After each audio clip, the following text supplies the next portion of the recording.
Donnie Pangilinan at Bel Mariano magkikita muli sa July 20 dahil yun na ang All-Star Game.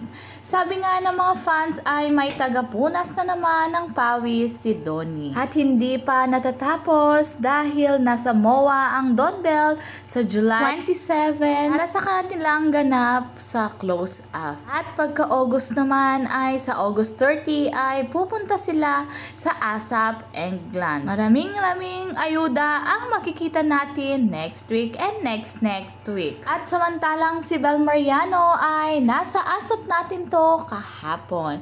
Talagang laging present siya sa ASAP ngayon. At si Donnie naman ay laging wala ngayon at busy siya sa mga blessing na nagagawa sa kanya. Grabe, napakaganda naman ni Bel sa kanyang no bangs. Talagang hindi mawawala ang titig mo pag siya ang nasa screen. Kapag kasama nga ni Donnie ay hindi talaga naaalis ang kanyang titig.